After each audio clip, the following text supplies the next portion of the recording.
यह बात उस समय की है जब भगवान श्री कृष्ण का जन्म कंस का वध कर समस्त पृथ्वी लोक को उसके अत्याचारों से मुक्त कराने हेतु हुआ था।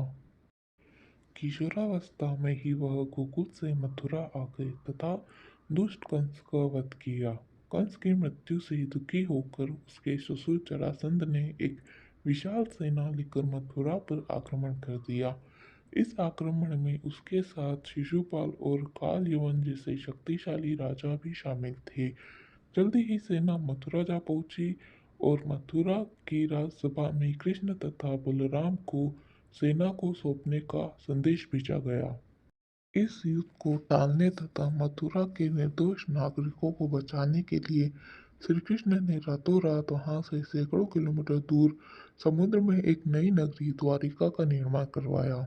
अपनी माया से उन्होंने समस्त नागरिकों, उनके पशुओं तथा संपत्ति को नींद में ही नई नगरी में पहुंचा दिया। अगले दिन सूर्योदय के समय श्री कृष्ण तथा बलराम जरासंध की सेना के सामने जा पहुंचे और उसे लड़ने के लिए चुनौती दी। जैसे ही जरासंध और दूसरे राजाओं ने श्री कृष्ण को मारने के लिए शस्त्र उठाए, दोनों भाई भागने लगे। उन भाइयों के पीछे जरासंध तथा काल यवन जैसे राजा भी भागने लगे। कुछ ही देर में दोनों भाई बहुत आगे निकल गए और उनके पीछे केवल मात्र काल यवन रह गए।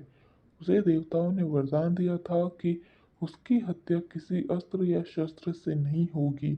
ऐसे में वह निर्भीक था और लगातार श्री कृष्ण का पीछा करते करते एक गुफा में जा पहुंचा, जहां गुफा में राजा मुचुकुंद सो रहे थे, जिन्हें इंद्रदेव ने वरदान दिया था कि जो भी उन्हें उठाएगा वह उन्हें देखते ही जलकर भस्म हो जाएगा।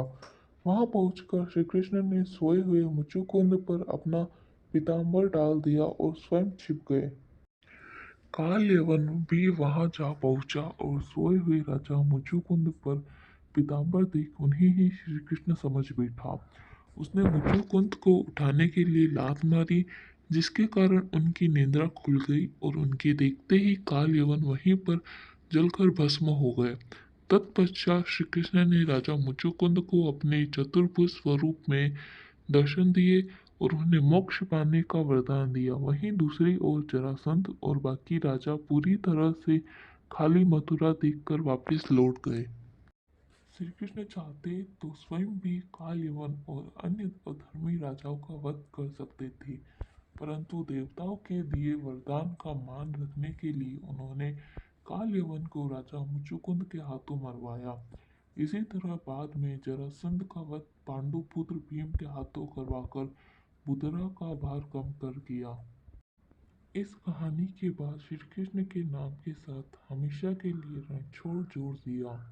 श्री कृष्ण की इस कहानी से सीख मिलती है कि अनावश्यक ताकत का प्रदर्शन नहीं कर बुद्धिबल से काम लेना चाहिए।